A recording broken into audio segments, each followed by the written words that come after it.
नमस्कार, प्रभा साक्षी news network और आप सभी का स्वागत है।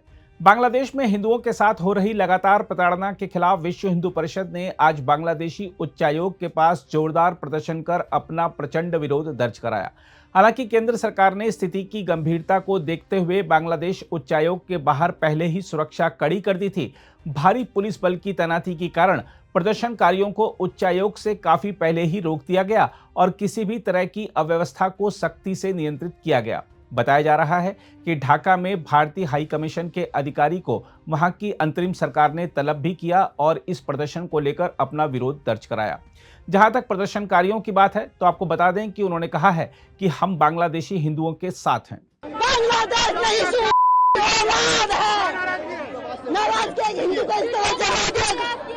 ये पता हमने किसी को कुछ किया है। ये भारत सरकार से मैं विनती करती हूँ कि बांग्लादेश पर जल्दी से जल्दी आक्रमण किया जाए। हम जान देने के लिए भी तैयार है। बांग्लादेश नहीं कोई जगह। अरे क्या होगा, हम तैयार है। 2 रोटी यहाँ खा रहे, 2 वहाँ खाएंगे।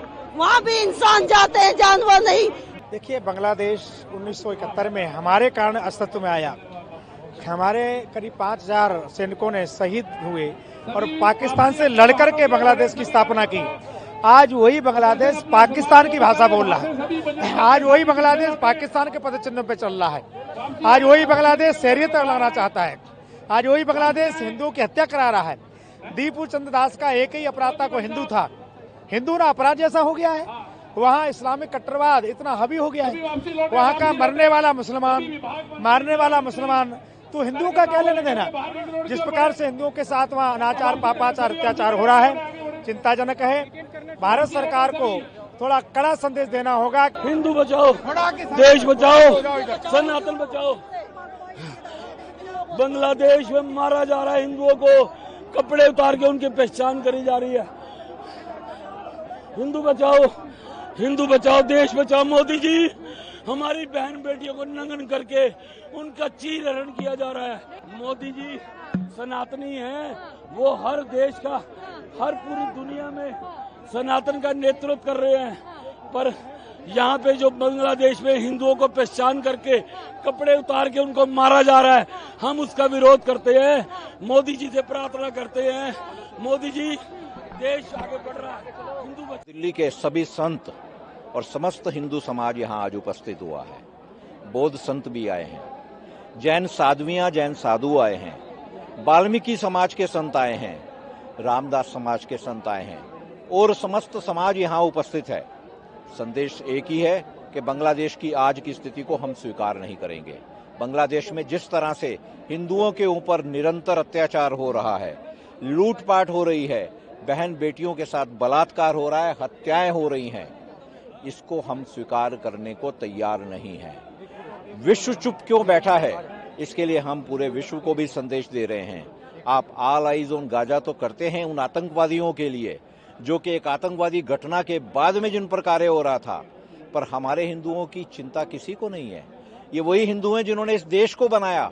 बांग्लादेश को बनाने में ना सिर्फ हमारी सेनाओं ने सहयोग दिया, 5000 से अधिक सैनिकों ने बलिदान भी दिया और आज वही बांग्लादेश में हिंदुओं के साथ ये अत्याचार होगा, हम इसको स्वीकार नहीं करेंगे। भारत सरकार से हमारी मांग है कि बांग्लादेश को संदेश दिया जाए कि हिंदुओं की ऐसी स्थिति को स्वीकार नहीं किया जाएगा। हमारा समाज, भारत का समाज अपने प्रशासन को कह रहा है कि इस संदेश को आगे पहुंचाएं और बांग्लादेश के साथ जिस भी ऐसे कदम को उठाने की आवश्यकता है जिससे हिंदुओं की रक्षा हो, उसको करें। लगातार बांग्लादेश में हिंदू हत्याएं, हिंदू बहनों को बलात्कार हो रहे हैं।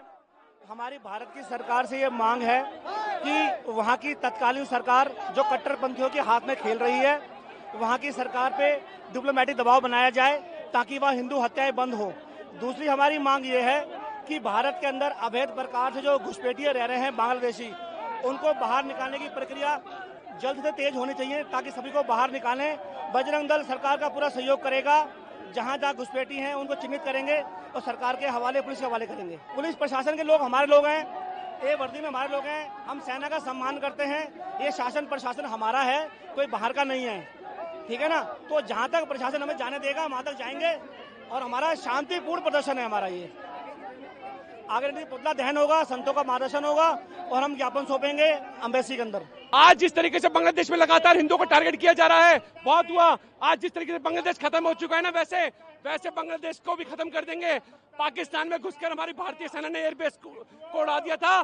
चाहे पाकिस्तान बांग्लादेश को उड़ाना पड़े, चाहे पाकिस्तान को उड़ाना पड़े, हिंदुओं पर अत्याचार अगर नहीं बंद हुआ तो लट से लट बजा देंगे। पाकिस्तान में घुसकर पाकिस्तान की और बांग्लादेश की औकात दिखा देंगे। बांग्लादेश तेरे हो टुकड़े, हो टुकड़े, हो टुकड़े। बांग्लादेश तेरे हो टुकड़े, बांग्लादेश तेरे हो टुकड़े।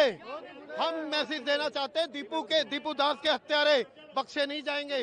दीपू दास के हत्यारों को जल्द से जल्द फांसी की सजा दी जाए और दीपू दास के हत्या में जो लोग शामिल हैं उनकी सार्वजनिक पहचान पूरे मीडिया के अंदर दिखाई जाए, जिससे हर देश, हर कंट्री उनका पासपोर्ट भी पहचान ले, उन लोगों को भी पहचान ले और चुन कर भारत सरकार उनको सजा दे। देखिए, हमें अफगानिस्तान से भगाया गया, हमें पाकिस्तान से भगाया जा रहा है, ईरान से भगाया गया, इराक से भगाया गया, आज असम से भगाया जा रहा है, केरला से भगाया जा रहा है, बांग्लादेश से भगाया जा रहा है। हम कब तक भागते रहेंगे? मैं ये नहीं कह रही कि हमें बॉर्डर्स नहीं खोलने चाहिए, हिंदुओं को सेफ नहीं रखना चाहिए। मैं तो कहती हूँ सारे लॉज चेंज करने चाहिए, लेकिन इसके साथ साथ उस हर हिंदू को उसकी मातृभूमि में वो राइट दिलवाना है कि वो वहाँ पे सेफ फील करे।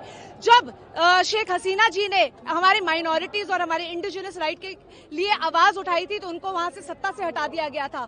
ये जिहादी यूसुफ जी, उनको जो नोबेल पीस प्राइज मिलता है वो पीस प्राइज भी वापस लिया जाए और उस जिहादी के अगेंस्ट एक्शंस लिए जाए, जिसमें सारी इंटरनेशनल एजेंसी स्टेप इन करें, क्योंकि बहुत ज्यादा जरूरी है कि हमारे इंडिजिनस राइट्स सेव करे जाए। क्योंकि वहां की मिलिट्री मिली हुई थी, वहां की पुलिस मिली हुई थी, जिसने दीपू को उनके हवाले करा और वो चुपचाप वो तमाशा देखती रही। दीपू के बाद 4 ऐसे और इंसिडेंसेस हो चुके हैं, रोज ऐसे लोग जलते हैं। वो दीपू अकेला नहीं चला है, उस दीपू के साथ साथ मैं भी वो दीपू हो सकती हूँ, आप भी वो दीपू हो सकते हो, जो आगे जलाए जाएंगे जब तक हम स्टेप इन नहीं करते। मेरी भारत सरकार से सिर्फ 2 डिमांड्स है। एक तो रूल्स थोड़े बदले जाएं ताकि जो भी हिंदू है वो सेफ होके हमारे घर वापस आ सके, लेकिन इसके साथ साथ बांग्लादेश में एक छोटा राष्ट्र बनाया जाए जो हिंदुओं के लिए उन्हीं की मातृभूमि पे सेफ हो, जहाँ पे शरिया लॉ नहीं हो, जहाँ पे कॉन्स्टिट्यूशन में उनके माइनॉरिटी के राइट्स रहे और एक हिंदू राष्ट्र का झंडा फहराया जाए। हम आपको बता दें कि भारत और बांग्लादेश के रिश्ते गंभीर तनाव के दौर से गुजर रहे हैं। ढाका में युवा नेता शरीफ उस्मान हादी की हत्या ने बांग्लादेश की राजनीति को हिंसा और अराजकता की आग में झोंक दिया है। हादी पिछले वर्ष हुए जुलाई आंदोलन का प्रमुख चेहरा थे। उनकी हत्या के बाद बांग्लादेश में भारत विरोधी प्रदर्शन भड़क उठे, जिनका सीधा असर दोनों देशों के कूटनीतिक संबंधों पर पड़ा है। इसी बीच मयमनसिंह में युवा हिंदू श्रमिक दीपू चंद्र दास की भीड़ द्वारा हत्या ने हालात को और विस्फोटक बना दिया है। आरोप है कि दीपू दास पर धार्मिक अपमान का झूठा आरोप लगाया गया और फिर बेरहमी से पीट कर उसकी जान ले ली गई। इस घटना के विरोध में ढाका के नेशनल प्रेस क्लब के बाहर हिंदू धार्मिक संगठनों और अल्पसंख्यक अधिकार समूहों ने प्रदर्शन किया। प्रदर्शनकारियों ने इसे सुनियोजित धार्मिक उग्रवाद और सरकारी निष्क्रियता का नतीजा बताया। इस बीच बढ़ते विरोध प्रदर्शनों के बीच बांग्लादेश सरकार ने भारत में वीजा सेवाएं निलंबित कर दी हैं। नई दिल्ली स्थित उच्चायोग के अलावा त्रिपुरा और सिलीगुड़ी स्थित मिशनों में भी वीजा सेवाएं रोक दी गई हैं। बांग्लादेश का कहना है कि यह कदम अपरिहार्य परिस्थितियों के चलते उठाया गया है। इससे पहले भारत ने भी चटगांव स्थित अपने मिशन में वीजा सेवाएं अस्थायी रूप से रोक दी थीं, जब प्रदर्शनकारियों ने वहां घुसपैठ की कोशिश की थी। इधर अंतरिम सरकार के प्रमुख सलाहकार मोहम्मद यूनुस ने अमेरिका के दक्षिण और मध्य एशिया मामलों के विशेष दूत सर्जियो गोर से फोन पर बातचीत की है। यूनुस ने आगामी 12 फरवरी को आम चुनाव कराने की प्रतिबद्धता दोहराई और दावा किया कि देश लोकतांत्रिक अधिकारों की वापसी के लिए बेचैन है। हालांकि उन्होंने अपदस्थ अवामी लीग समर्थकों पर चुनाव प्रक्रिया को बाधित करने के आरोप भी लगाए। हम आपको यह भी बता दें कि स्थिति तब और भयावह हो गई जब जुलाई आंदोलन से जुड़े एक और युवा नेता मुतलेब शिकदर को खुलना में गोली मार दी गई। यह हमला हादी की हत्या के कुछ ही दिनों बाद हुआ, जिससे यह आशंका गहरा गई है कि आंदोलन से जुड़े चेहरों को सुनियोजित ढंग से निशाना बनाया जा रहा है। पुलिस ने जांच शुरू कर दी है, लेकिन अभी तक हमलावरों और मकसद को लेकर कोई स्पष्ट जानकारी नहीं मिल सकी है। भारत ने इस पूरे घटनाक्रम पर कड़ा रुख अपनाते हुए बांग्लादेश के राजदूत को तलब किया और अल्पसंख्यकों की सुरक्षा तथा कूटनीतिक मिशनों की सुरक्षा पर गहरी चिंता जताई है।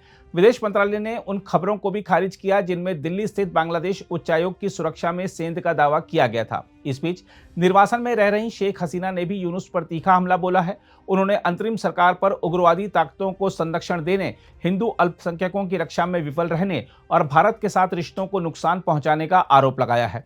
हसीना का कहना है कि वैध शासन की वापसी के बिना बांग्लादेश में स्थिरता संभव नहीं है। देखा जाए तो बांग्लादेश आज जिस रास्ते पर खड़ा है वह केवल उसका आंतरिक संकट नहीं रह गया है। हिंदुओं की खुलेआम हत्या, भीड़ की हिंसा, युवा नेताओं की सुनियोजित हत्याएं और मीडिया संस्थानों पर हमले, यह सब साफ संकेत हैं कि वहां लोकतंत्र नहीं बल्कि अराजकता शासन कर रही है। अंतरिम सरकार चुनाव की दुहाई दे रही है, लेकिन जमीन पर कानून व्यवस्था पूरी तरह ध्वस्त दिख रही है। भारत के लिए यह स्थिति केवल कूटनीतिक नहीं बल्कि नैतिक चुनौती भी है। एक और पड़ोसी देश में हिंदुओं का खून बह रहा है और दूसरी ओर ढाका से भारत विरोधी प्रचार चलाया जा रहा है।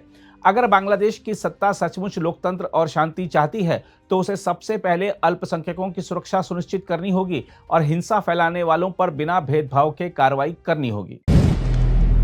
अगर आप भी लेना चाहते हैं देश दुनिया की तमाम जानकारी तो आज ही सब्सक्राइब करें हमारे चैनल को।